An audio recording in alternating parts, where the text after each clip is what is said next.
Hello, everyone. This is Nairi from Low Carb Fasting. Now, this episode is part of a new series on my channel where I invite professionals from different parts of the world to discuss metabolic health or the status of metabolic health in their respective countries. In today's episode, we're covering India, and I've got the right person to tell us about metabolic health crisis in India and discuss some of the challenges and propose some solutions. So if you haven't subscribed to this channel, please do so you don't miss the video that covers your country. Okay, so Shashikant Iyengar, welcome to Low Carb Fasting. Thank you, Nairi. Thank you very much for inviting me. Shashikant, you asked me to call you Shashi, which is the easier option. So Shashi, why don't you introduce yourself to our audience and tell them in what capacity are you able to tell us about the metabolic health crisis in India? Yeah, so Nairi, I'll tell you my story. So my story dates back to September 2015, when I got diagnosed as a type 2 diabetic. Mm-hmm. With a HbA1c of 7.2, 150 and 250 fasting and postprandial. Therein my journey started. So I was working for a pharmaceutical company. So I meet doctors. I was in sales, and I was primarily in diabetes and cardiovascular segment for more than 3 decades. So the diagnosis hit me like maybe like an atom bomb or something. And as usual, I did some barrage of tests, went to my doctor. He prescribed metformin, and the usual low-fat, low-salt diet was prescribed. And in India, we have 3 standard advice: get off rice, eat wheat, no sugar, and no potato. This is the standard advice. Stop rice, stop potato, stop wheat, stop sugar. So this is always the advice we have. And I started metformin, but I was not satisfied. I knew that I'll start with metformin and one day I'll end up with having insulin shots with all the new drugs which is available, DPP4, SGLT2 inhibitor, sulfonylurea class of drug, and whatnot. So I started searching the net for a solution. And then I came across a forum called DLife India, dlife.in, which was actually formed by Mr. Anup Singh, who is an engineer from a premier engineering institute in India. So that was a forum for low carb solution for obesity, diabetes, PCOS, and other metabolic syndrome. So I joined that forum, and Anup Singh and others have guided me well on how to change your diet to low carb. And within 3 months, my HbA1c came to 5.2. Which is non-diabetic. Now the challenge was, I am a vegetarian. In India, vegetarian means those who are plant-based plus they take dairy. So this is the definition of Indian vegetarian. We are not vegans here. Veganism concept has come from West. So primarily we are either vegetarians or we call them non-vegetarians is the other one, where they have meat, fish, eggs. So these are the 2 classes of people we have, vegetarian and non-vegetarian. Now, it so happens that many of the vegetarians here also take eggs. Right. Some of them. It is considered as a non-vegetarian in India, but many of us do take it. Maybe we had it in childhood. So what I did was to build up that protein component, I added eggs. So I am classified as a vegetarian or a lacto-ovo-vegetarian in India. So that's how it is. So what happens is then gradually I learned a lot about, I used to read daily. Minimum 2 hours reading was my goal. Reading all the clinical studies also, whatever comes, because being in pharma, being in sales, we are used to speaking clinical studies to doctors. So I was keenly interested in all scientific studies. I started digging in everywhere. So I came to know that this is the way to go. Low carbohydrate is the way to go for diabetes. And so what happens, as I gained knowledge, I started helping people around me, my close friends and families. So during this time, I managed to reverse certain good conditions. Like my cousin was was having type 2 diabetes, but he was taking around 70 units of insulin a day, 35, plus multiple tablets. His microalbuminuria started rising. So then he came to me, then I told him, okay, why don't you do this? So within a month, microalbuminuria came to normal. Within 3 months, he was off insulin. And plus a lot of other friends and families we are done. And in the forum also, I helped a lot of people, especially in diabetes, obesity. I have a unique story of even getting a resistant hypertension case off all medication. 4 medications. He was my colleague with me, and he approached me once. So I put him on a low carb ketogenic diet. Fortunately, he was a meat eater, so it was very easy for him. And within 3 months, he was off all tablets. And still, even today, this is the story of 2018 end or 2019. So still, he's off pills even today. He is following a moderate approach, moderate low carb. And during the lockdown, then I started. There was a time where we had some time with us. We were locked up at home. I started gaining certifications. So my own community DLF started Diploma in Low Carb Nutrition. So I enrolled for that, cleared it. And meanwhile, I also did a certified sports nutrition course from a local institute here. And then Nutrition Network South Africa. So I did a host of certification. Almost all certifications I've done from them. And after doing all this, I applied for accreditation from Metabolic Health Practitioner USA, SMHP, Society of Metabolic Health Practitioner. So I'm the first from India. Oh, wonderful. Congratulations. Thank you. Actually, these are the channels that I met you through. Yeah. So I am the first one, and there is one now. There's one doctor here, Dr. Roshni Sangane, who is the second one to get the certification, accreditation. So we are. I mean, I am the first one here. I am so happy, and I feel really glad of my journey of not only reversing my diabetes but also helping people and gaining the certification. Now, what happens is once I've done all this, I felt very confident. Then I thought it's time that I get into low carb nutrition totally.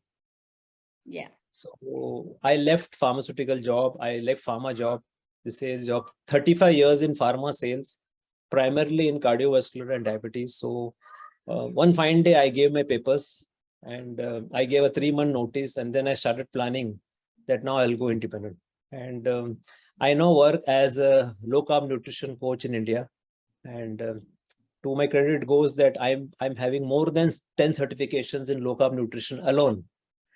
Plus, I keep doing a lot of other advanced courses in low carb nutrition. And first 2 months have been very, very encouraging, and I'm so happy that people are trusting me with their cases. I'm able to help a lot of people and reverse diabetes, get them off medication, or at least lower medication. Hypertensive patients, rheumatoid arthritis patient. Now I'm handling even those patients with, let us say, early kidney damages with rising creatinine, CKD. Not very extensive, but the early stages where they are not yet into dialysis. But then, yes, a creatinine would be little, it'd be around 3 or something, which is a little serious. So I'm working in such cases, and I'm getting encouraging results within 15, 20 days or a month also. So that is to speak. And then I was so blessed that for 35 years, I was in cardiovascular and diabetes segment. This has helped me gain tremendous knowledge on the medication. So I'm probably just couple of nutritionists available in India who has extensive knowledge about all the medications. So I was in cardiovascular, I was in diabetes, I was in neuropsychiatry, and I was in women's healthcare or gynecology divisions also. So I have combined experience even in orthopedics. So I have fairly good understanding of the disease and also understanding of all the medication. This is what makes you unique, Shashi. When you mentioned the standard advice in India is to replace rice and sugar with, have more wheat instead. What standard advice is that? Is that the advice for diabetics or just part of India's dietary guidelines? See, we don't have any dietary guidelines. We just imitate the West. That's what we do. Yes. Yeah. What happens is, this is a traditional advice. Now, I will say that this advice was not bad in the past. Because if you see now, wheat is tremendously hybridized. Yes. It is hybridized to such an extent that the carbohydrate content of wheat has gone up drastically. It has huge amount of amylopectin, which is nothing but chain of glucose. And then the bad proteins have gone up, gluten and all, that the percentage has gone up. So in modern days, we see, I will say personally say, based on my own blood sugar reading also, that rice seems to be better than wheat in terms of blood sugar spikes. Now, this is not a solution, but nevertheless, this is how I have tested. On a gram to gram basis, rice spikes little less compared to wheat. So this advice is just not valid in present day context, is what I will say. It has lost its validity. And today in modern day, we are having influx of a lot of modern processed food. Yeah. And which our earlier generations never used to have. Now, even a diabetic will have this. The other big change is the kind of cooking medium we use. Our ancient medium was ghee, but Yes. over the period of time, we have forgotten that and we started using more of oils. But we were using cold pressed groundnut, cold pressed sesame oil, cold pressed mustard oil, which I will still say was comparatively okay. But then now we have refined soybean oil, refined rice bran oil, refined sunflower oil, refined safflower oil. All this, we know that this could be one of the cause for insulin resistance independently. Independently of the carbohydrate content. I I was going to add to your list coconut oil, because I know some of my friends are from southern part of India, and coconut oil is like a must in their kitchen. That is true. But then now, even there, people are afraid of coconut oil, and many are shifting to modern oils because the mainstream scares us. They say that coconut oil will cause heart disease. So unfortunately, that's how things go. So according to us, in the low carbohydrate world in India, for us, there are 3 cooking medium which are important: ghee, coconut oil, and butter. So this is what we recommend. But then for everyone, it is very difficult to take up this due to various factors, maybe taste, maybe cost, because ghee and butter would be little costly. Refined oils are very cheap. Right. So somewhere we need to work on this. See, but whatever I say, that whatever may be the cause of diabetes is debatable, but the solution lies in lowering carbohydrate once you get diabetes. So this is my contention. People may debate what is the cause of diabetes. They say carbohydrate is not the cause, sugar is not the cause, oil is not the cause. Okay, whatever be the cause, I don't know. But when you get diabetes, this is the solution. Well, it may be, the cause of type 2 diabetes crisis in India and other metabolic conditions could be multifactorial. It can't, we can't just say it's the refined oils or it's just the rice, or it's probably a combination of all. The pastry is probably baked or cooked or fried in refined oils. And of course, they're loaded with sugar. And they come from modern wheat flour, like you mentioned, which I wanted to add this. As you said, the carbohydrate content is much higher these days. The gluten is much higher, but also some of the micro nutrients, which the original wheat grain would have contained, are almost non-existent. You're not getting your vitamins from eating the flour these days, or modern flour. That is true. It's true. So it could be whatever it is: excess calories, excess sugar, excess grain, excess refined oil, excess reused refined oil, or even low protein percentage, so whatever it is. So I always say that in India, we say that we are vegetarians, we are non-vegetarians. Let me tell you that in India, we are all grainitarians. Our grain intake is very, very high. So whether people eat vegetarian stuff or whether people eat meat, fish, or eggs, they want grains with that. True. So which grain are we specifically talking about when it comes to India? When it comes to northern part, we use wheat. When it comes to southern part, it is rice. So that's how. Now I will say that diabetes is across India. So none of the states are spared. People keep telling that it may be less here, it may be less there, but let me tell you, people are suffering. The prevalence of diabetes is quite high. Mm-hmm. Yeah, last time I looked at the numbers, it's it's an incredibly high proportion of the population are officially diagnosed as type 2 diabetic. But if you think about insulin resistance, which precedes diagnosis of type 2 diabetes, then I can't imagine almost everyone, like 9 out of 10 people in India would have some form of insulin resistance. So, okay, so granitarian, how do you approach them? How do you tell your people to avoid the grains? Before we go this, there are some interesting data I want to give about India. So the prevalence of type 2 diabetes in India would be around 9.6% or almost 10%. In fact, 1 in 7 adults living with diabetes in the world are from India. Wow. And as per the IDF data 2022, they say that 74 million are diabetics in India and another 40 are actually undiagnosed. Mm-hmm. And impaired glucose tolerance is another 40. So this is only regarding blood sugar, but as you say, if we measure insulin, then it could be 90%. And from where I stay, in the state I say, in Mumbai, in fact, they say that 75% at BMI about 23, and 1 in 3 are pre-diabetic in Mumbai, where I stay. 1 in 3. And this is only again with blood sugar, not with insulin. Then it would be even higher. Probably all 3 will be higher. And the prevalence of pre-diabetes or diabetes was around 12.3 or 8% among children. This is one study which was done with 17,000 children. Can you imagine? Children suffering from type 2 diabetes is increasing. Now, in PCOS, there are 1 or 2 studies are showing that 1 in 5 women in India suffer from PCOS. Yeah. 1 in 5. 30% of the people are suffering from hypertension or elevated blood sugar. 30% is huge. Another 15 of 1,000 are suffering from Alzheimer's. 18 to 30% are actually obese, and non-alcoholic fatty disease ranges from 16 to 30%. In fact, it is estimated that among children, the prevalence could be as high as 35%.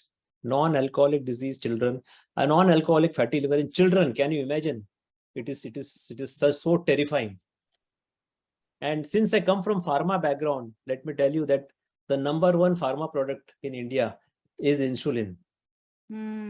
Why should insulin be number 1 pharma product? It beats even antibiotics. Wow. It beats all. Number 1. And the top 10 brand has actually 3 antidiabetics, 2 insulin and 1 oral tablet. Top 10. These are some staggering figures. Thank you for sharing those figures. It's very sad statistics, and India does need the help of mass media, in my opinion, to trigger some kind of change in people's eating habits. So where does the mass media stand as now? Are they more open than in the West, perhaps, to healthier ways of eating? See, I think India, see, the recognition of low carbohydrate diet is increasing in India. So we don't have much pushbacks and all in India, frankly. But then the acceptance is overall less because people feel that low carb diet cannot be done in India because we cannot eliminate grains, we cannot eliminate carbohydrate or starches because 70-80% of our eating plate may be having excess carbohydrate. So protein percentage is very, very less. In fact, the meat consumption would be just 1% of our plate. In fact, sometime back I tweeted National Geographic data, what the world eats. This was compiled somewhere in 2004, where I have tweeted about all the what our percentage calories are among various food. And if we really gather this, 91% are actually plant food and another 9% are from animal source. Now this animal source also includes milk. Right. So you can imagine that the animal animal component of our eating plate is very less, and it is hugely plant, and especially it is mostly grains. Mm-hmm. So no wonder we are suffering. So how do you implement a change? Yeah.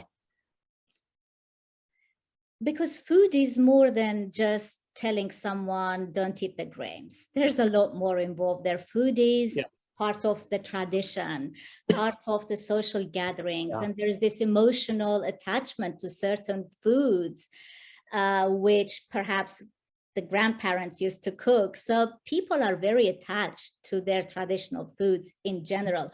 How do you approach it? See, what happens is, if someone is a meat eater, then it is very easy. Then we can tell them to actually get off grains. And someone is a vegetarian, then it is very difficult. So we reduce the grain component. So what we do is, for vegetarians, the challenge is big. So our source of protein would be dairy. So primarily we advocate giving what is called as Indian cottage cheese or paneer, which is very, very well known here. And we give them drained yogurt, or hunkered, as we call them, drain of the whey liquid, which takes away the lactose. And this is good protein and fat. Give them cheese. And in very, very select cases, we might give whey protein in some who cannot make up that protein percentage, and then add a lot of non-starchy vegetables, no root vegetables like potato, beet, or sweet potato. Get it off. And we can take nuts, seeds, we can add them. So what happens is, for many people who are at a little okay stage, early stage, I keep a small component of grains for them, like rice and all. I'll keep like starch drained. What happens is, I advocate a different thing, that today we prepare rice in a pressure cooker where all the starch is retained. So I tell them to cook it in separate vessel and drain off that starch. Prepare with excess water, drain off some starch. So that starch component comes down, maybe not as big, maybe only 10-15%, but nevertheless, it's an option. So that's what I do. And then we put people on intermittent fasting. We put them on 2 meals. So it becomes very easy. So 1 meal, no grain. You take all the proteins you want, take the vegetables. Then 1 meal, you allow them a small component of grain plus protein, maybe pulses, legumes. And once you reduce number of meals, then it becomes a little easier to manage. So are the vegetarians like yourself who are already eating dairy products, are they reluctant to introduce, say, eggs?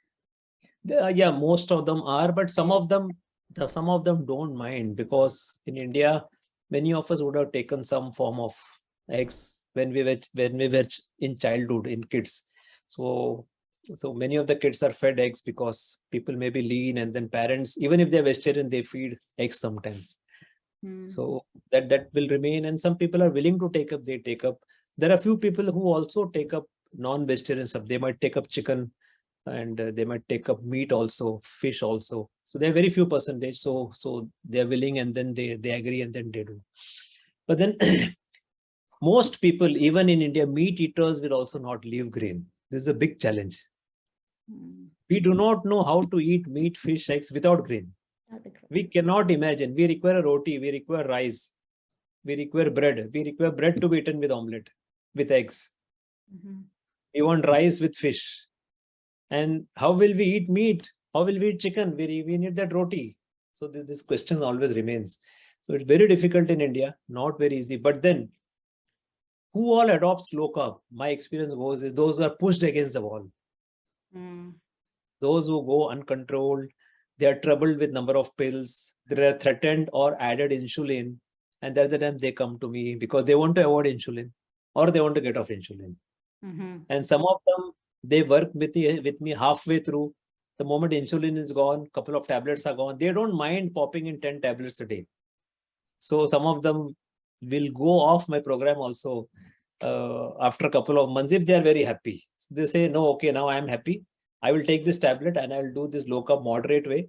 And I'm very happy that I'm off insulin. So this also happens. Some of them are very keen, and then they, till the final step, they follow to the T. So maybe 3 months, 6 months, they will follow, get off medication. Some needs some medication because some of them would have acquired a lot of insulin resistance, or their insulin secretion capacity would have gone down during all these years. So they might require a small dose of, let us say, either metformin or gliptin or even sulfonylurea class of drug. But that is if their secretion capacity has gone down. So this is how we manage. It's certainly challenging because people generally live in with extended family members, right?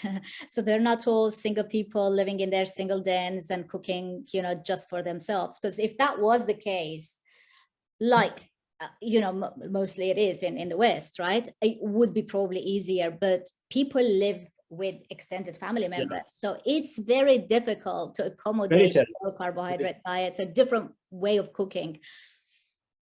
So Nairi, what happens is, I don't recommend any exotic recipes. So my program is tailor-made and individualized as per what is available in their environment, what is being cooked in their home. I first sit with them. I find out what is being cooked daily, and then how we'll modify that. Just remove grains and add protein. That's all. So people may have what is called as, you know, some of the gravy dishes. They may have dal. You may have heard of dal. Yes. In southern India, we have rasam, we have sambar. So, or usal in West. So what I just ask them not to take grains with that and add some protein. That is, add some paneer to it. That's all. So we'll have to little juggle as per what is given, what is being prepared in their home. And the unique aspect about India is the cuisine changes every 100 kilometers. People have different ways of cooking. They have different foods. They have different spices. So everything has to be individualized. And only we Indians can understand the Indians. That's what I can say. We are all crazy people. We have different thoughts. We have different ideologies, and only we can understand how to actually manage them. So that's why today I am getting cases from abroad also. All Indians who are staying abroad. Like I have a couple of cases from London, one case from Canada, and one from Belgium. So they search for me because I'm listed in various sites. I'm listed in six various sites. So they search for me and come, because when they go to a local coach, they say that you have to eat beef and bacon, which is not possible for us. So they will have to search for someone who understands their needs. So I work with my clients who are abroad also, and I guide them what is possible for them to take. So that's how it works.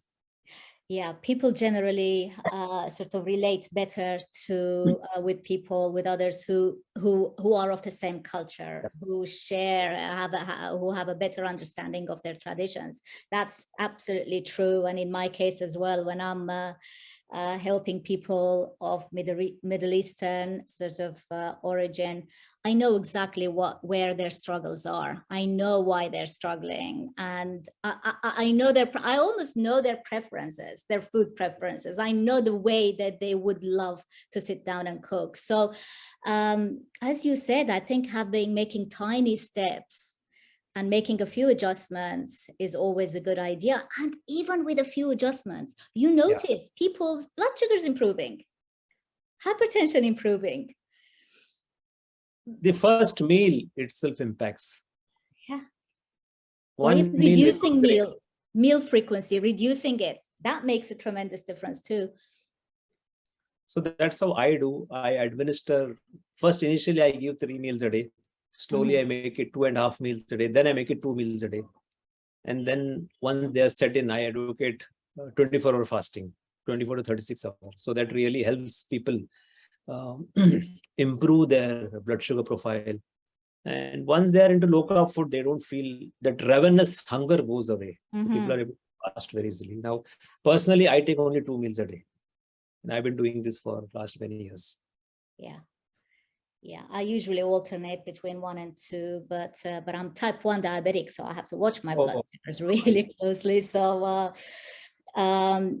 okay, you mentioned something that I really liked earlier on. You said you don't recommend exotic products. it's such an important point, because when people come to me, they say, oh, I tried keto in the past, but it's far too expensive. I can't afford I don't know, erythritol sugar.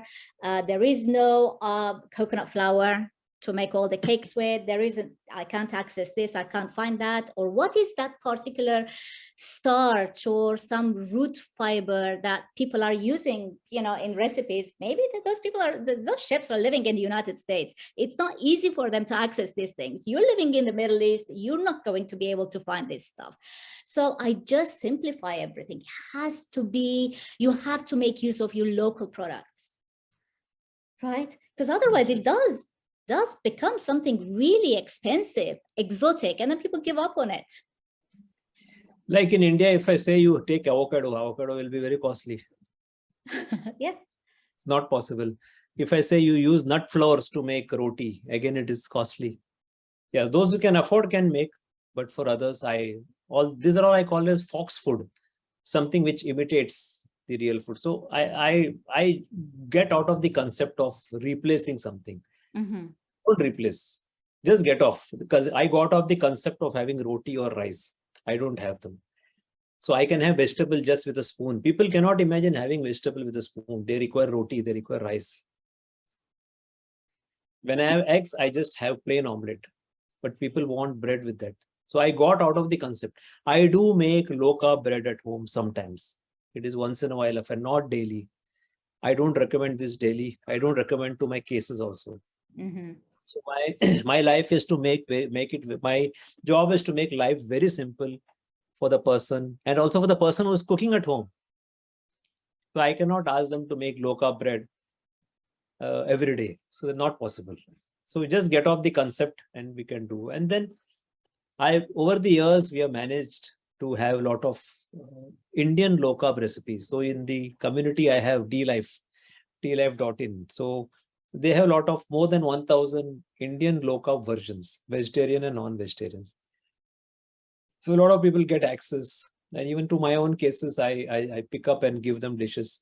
And I'm also in the process of compiling a lot of Indian vegetarian low carb options. So that's how I'm in the process of doing it. And we have it anyway in our community.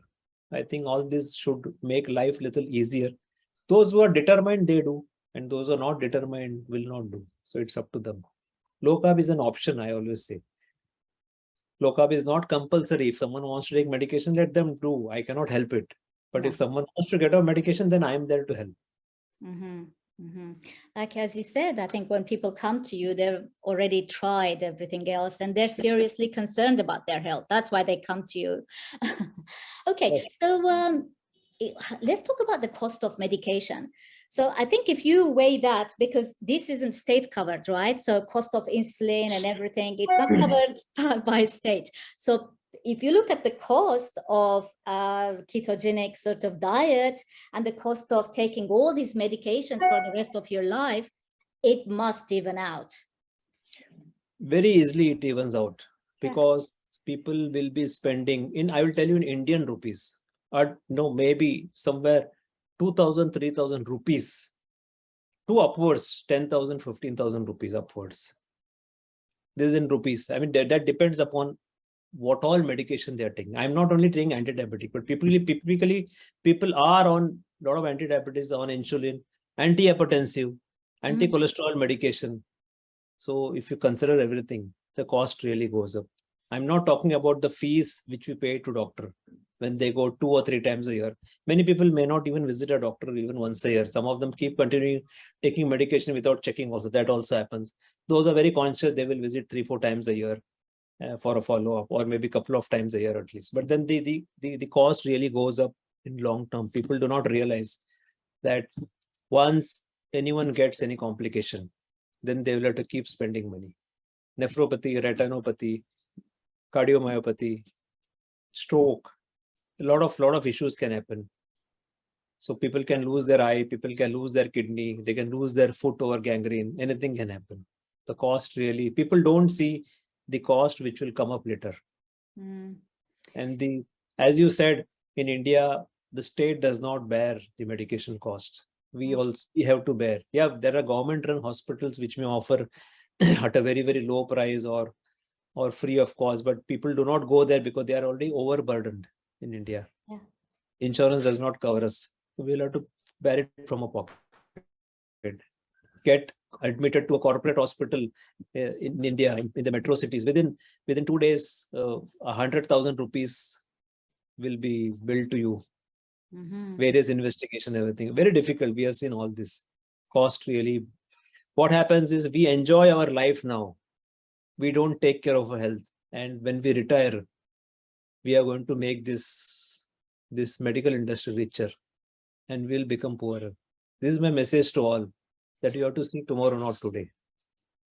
And I'd like to add one other sad fact to that. So, we'll retire and become a burden on our children, because that's what I see around me. And that's what scares me, It's no, but Nairi, I want to add point here. Yeah. I want to add a point here, because we are always telling that when we retire, we'll be burdened. But let me tell you, in India, we are getting diabetes at a productive age, at the 30s and 40s. So half the time, their productivity will go down because people are so concerned about their health.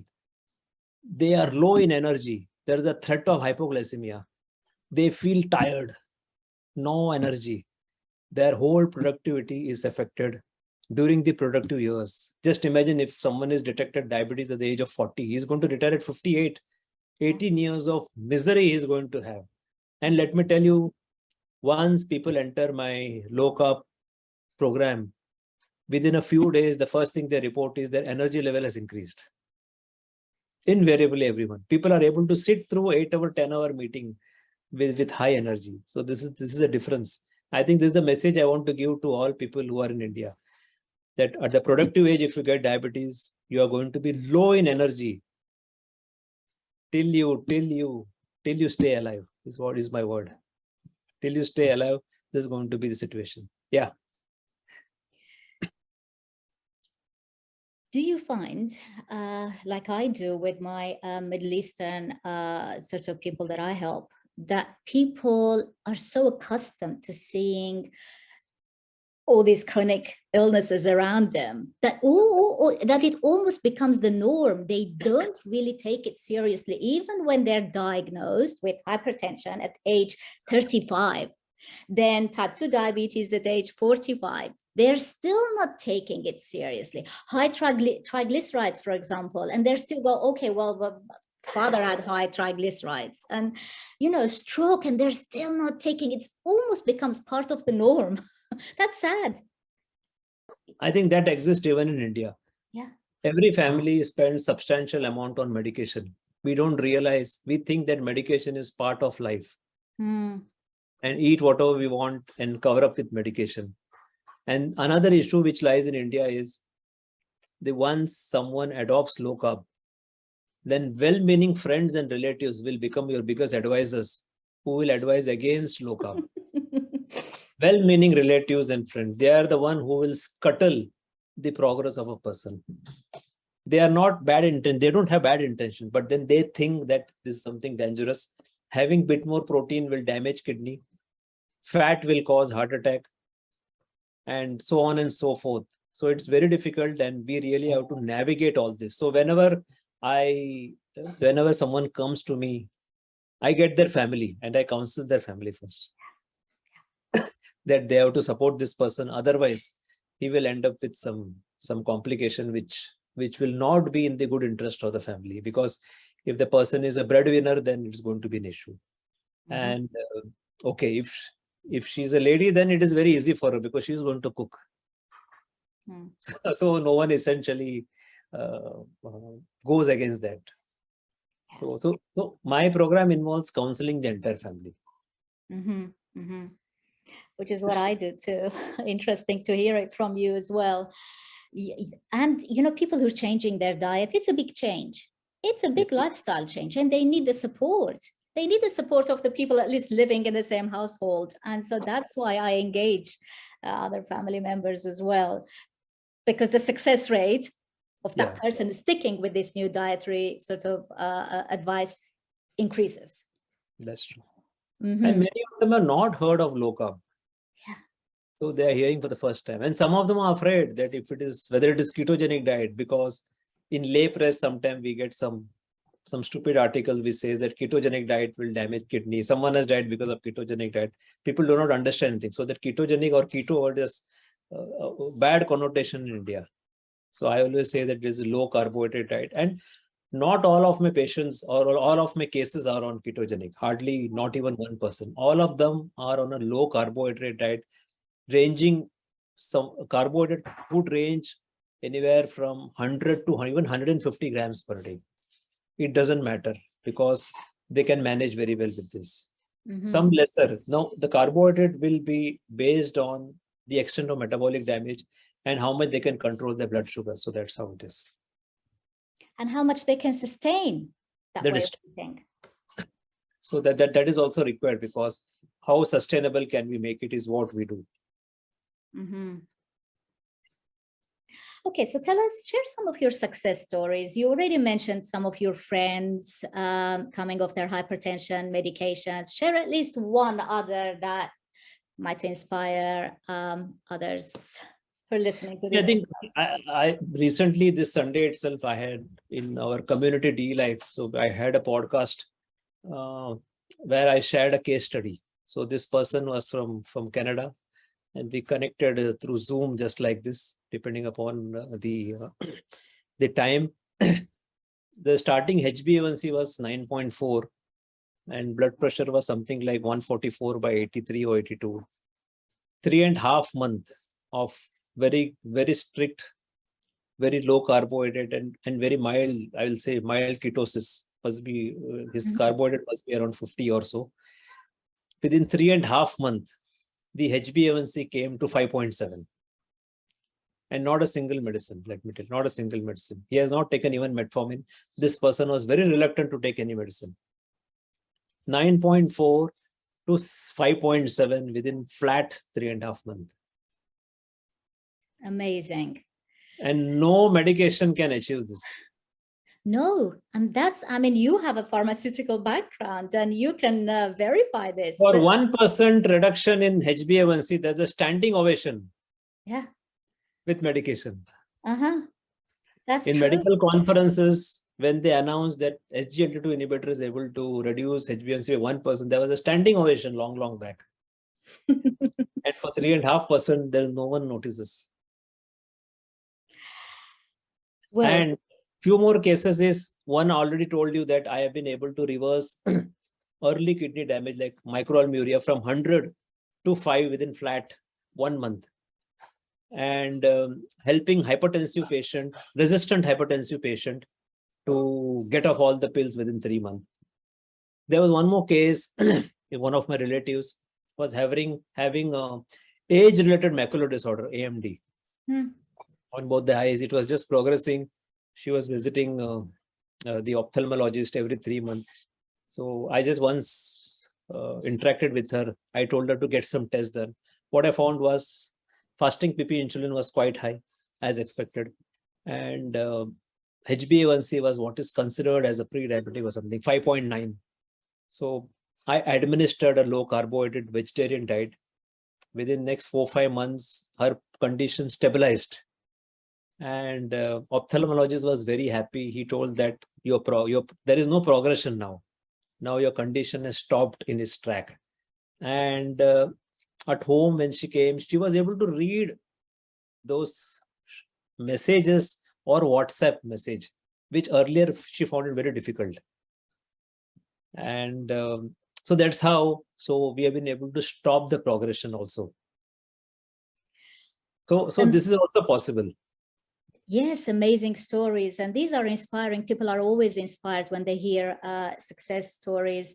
One more case is currently I'm also handling an early CKD patient. So within 21 days, the creatinine came down from 2.5 to 1.9. 21 days, 1.9. eGFR increased from 21 to 28. Which should be ideally above 90, but then that is how it is. It is low.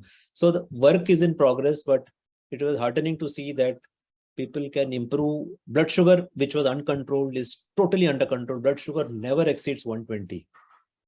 Fasting PP, we have checked all this. Blood pressure, which was a little higher, is also now coming under control. And these results were just in 21 days. And I'll know now, maybe by next week, which will be 45 days, what is the improvement in creatinine, in kidney function overall, as well as the blood sugars, as well as blood pressure. So this is some of the latest case I'm handling. I'm also handling a couple more cases, and more interested in helping those people with early CKD also, because we can in somehow at least control blood sugar so that the progression stops. So that is we don't know whether we can reverse it, but we can stop the progression. Do you find that these stories within their respective communities, these cases are sort of almost infectious? When these people's sort of relatives and friends find out about their success, then they get encouraged to try it too. Do you find that? Very few cases, frankly. People are not very keen because people want to enjoy life. People want to eat everything. As I told you, the only people who come to me are those who are pushed against the wall. Very few people are there who wants to do it as a preventive. Most of them are not in a good condition. Most of them, that's what I say. I will say that in my practice, what I say is hardly 20-25% are little alert people. Most of them are not. But some of them are alert because they have seen in their own relatives, in their own father, grandfather, grandmother, that the condition is worse.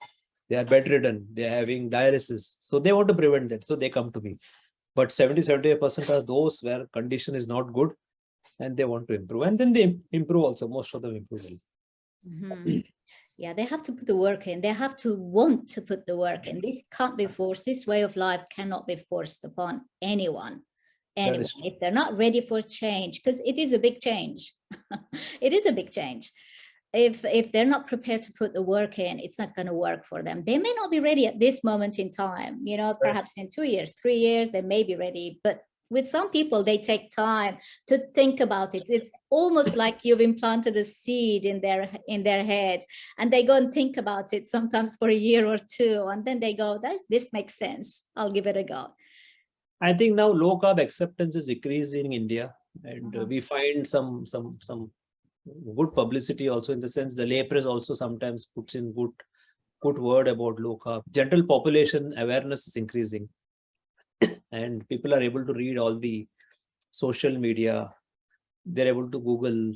Now they're finding that it's a good option. Now let me tell you that for especially audience who will listen later, that low carbohydrate approach is now approved by even American Diabetes Association, ADA. It is there in their guideline, LCD and VLCD. It's there from 2019. ADA, EASD consensus 2019 or 2018, I don't recall. But anyway, from 2019, it is there. And even today, it is there in the medical nutrition therapy. And Diabetes Canada has also included low CHO and very low CHO for type 1 and type 2 diabetes both. So it is there in the guideline. And even Diabetes Australia has mentioned somewhere that low carb can be used for a brief period of time. So they are a little cautious. Obesity Medicine Association USA has always included ketogenic diet, low carbohydrate diet as a part of their options for obesity. So we are not aware that all these associations are approved. It is just that people are not aware. So this is something it is not something which has come out of the air. It is highly scientific. And we have known low carb as a solution for diabetes even 200 years ago. We have seen that Notes of a Diabetes Case by John Rollo 200 years back, where he has administered meat, fish, egg, vegetable diet to diabetics. And during that time, they didn't have blood sugar to measure. They just measured glycosuria or sugar in urine or glucose in urine. And with that, they were able to determine that meat, fish, egg, vegetable diet can actually control diabetes or even cure diabetes, as they would say. So the history dates back to more than 200 years. It is just that we do not know. That's all. We haven't been allowed to hear about it, I think. But now, no, there is a big tide of change. And of course, don't forget the ketogenic diet for epileptic cases. We've known about that for over 100 years. See, Russell Wilder is credited to having formulated ketogenic diet for epilepsy, but he had formulated ketogenic diet for diabetics before this. This is also documented. Russell Wilder has formulated ketogenic diet first for diabetics and then for epileptic patient. So he also had inspiration from the other people, from the other thought leaders during his time. So it's all there. It is just that people need to search. People need to decide that they want to reverse the condition. That's all. Shashi, one last question before we wrap this very engaging conversation up. So when we talk about sort of diet in India generally, or to the Western world, it's very much dictated by religion. That's true. And that the religion would prohibit people from eating certain types of meat or meat in general. So my friend, I have a close friend here. Their family eat, and they're from Punjab, but their family will eat, and of course India's massive, right? And we do have variations in religion and traditions, etc. But their family will eat chicken, fish, eggs. They eat everything except beef. Yeah. They'll eat lamb. She cooks lovely, wonderful dishes with lamb, everything, but not beef. So let's talk more about how big the impact of religion is. I mean, it is, see, as I told you earlier, that it is quite big, and there are a lot of people who are vegetarians, and we will not touch meat, fish, eggs. We will be vegetarians, but then we have option if they decide to do. And even those non-vegetarians, I say that people have meat or fish only once or twice a week. Yes. Yeah. Due to various reasons. They will say Monday I cannot have because of religious thing. I will not have on Tuesday. I will not have on Wednesday. I will have on Thursday, and I will have on Sunday. So many people here eat fish or chicken only once a week, only on Sunday. Rest of them, they have this roti, rice and dal and vegetable. That's why I keep telling that there is a fight here that people should eat more meat. People should eat more meat. I say no. People should eat less grains. People should eat more protein. Yes, let them go and eat. Let them go and eat meat. They can have goat meat. They can have chicken meat. They can have fish. They can have eggs. They can have paneer. They can have cheese. They can have curds or yogurt, as you call, or even some legumes. Maybe more dal. Reduce that grain. But then it's very difficult. Please understand. That's what I'm telling. Okay, beef ban is there. We don't want. But then there are enough ample animal foods we can have. Yes. We can have, not that beef is not compulsory. We can have all the others. Yeah. But even those firm meat eaters, there are some who may eat meat every day. But even then they want grains. What will you do? There are many homes who use refined wheat to make roti. Refined wheat. You can imagine the glycemic impact will hit them like anything. And diabetics. We call them refined wheat, or maida as we call in India. Maida. They make rotis with this. And they will have this with meat. What is the use of having? So overall, in India, we will have to reduce the grains and increase protein food in whatever form they get, whatever form they can have. If they're eating meat, fish, eggs, go ahead and have. Don't stop. Let me tell you one funny thing. In India, many of the mothers will say, my child is very good. He doesn't drink alcohol. He doesn't smoke. And he doesn't eat meat.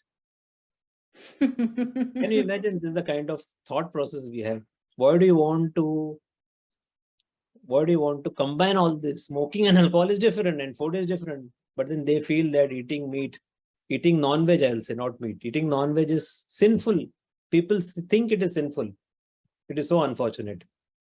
Does it actually come from any religious I mean, that is how it is. Or is it like more of a tradition? It is all not only religion, but off late, because because of the propaganda against non-vegetarian food. Mm. If someone is diagnosed as a diabetic, as I told you, other than this, stop rice, stop sugar, and stop potato, they also say stop non-veg and eat whole grains. Can you imagine? This is also one. This is the fourth one which I forgot to tell. Stop all non-vegetarian food. They are harmful. Go and eat more grains. Such a stupid advice it is. Mm-hmm. So this is one big dogma which people need to overcome.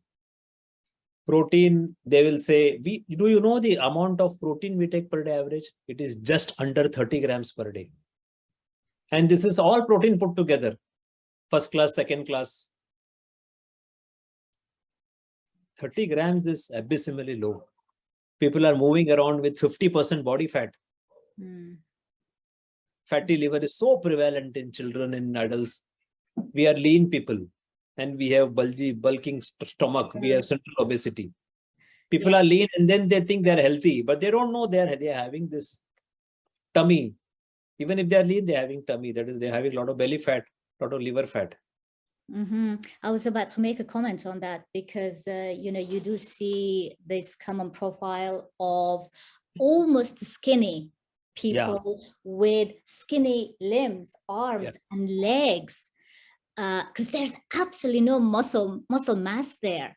It's quite clear they're not eating sufficient protein, and yet you see the football right in their visceral area.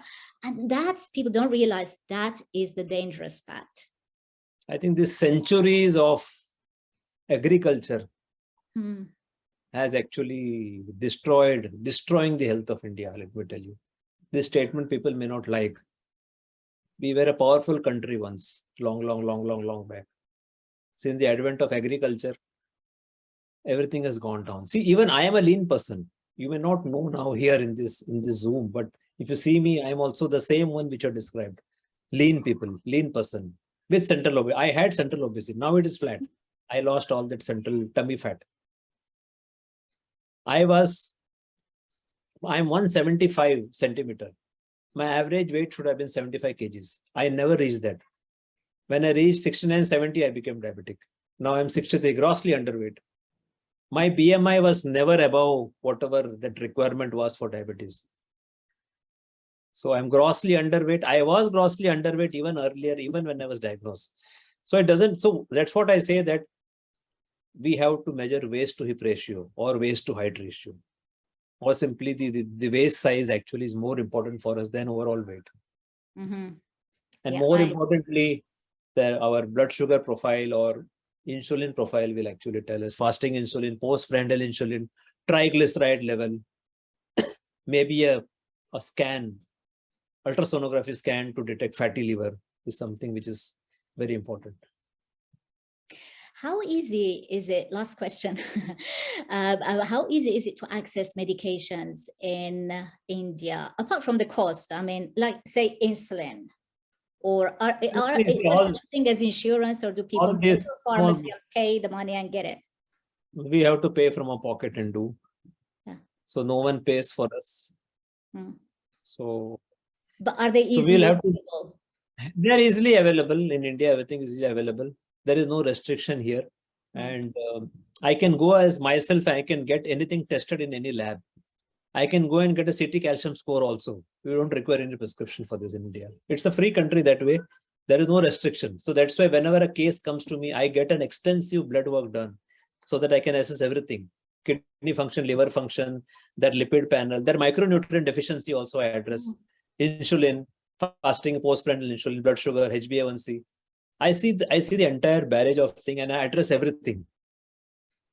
So that is how we do. And it is all available. Sometimes most of them are available at an affordable cost of the people can afford. So that way, it's a free country. There are no restrictions I don't know in your country, if someone is prescribed certain medication, if they refuse to take, maybe the patient will be blacklisted also. But here it doesn't happen. We have the freedom to say that I will not take this medication. And I can change my doctors. Everything is private. We pay from our pocket. So there is no issue. The state does not bear. You pay out of pocket, so you make the Yeah. decision. So Yeah, that's a powerful message to end this conversation with. Shashikant, I will put all your details below for anyone who is or maybe isn't of Indian origin, and they would like someone who understands their culture and their traditions, who can relate to them and their struggles, to get in touch with you. I'll put your details in the description below. Thank you so much for your time today.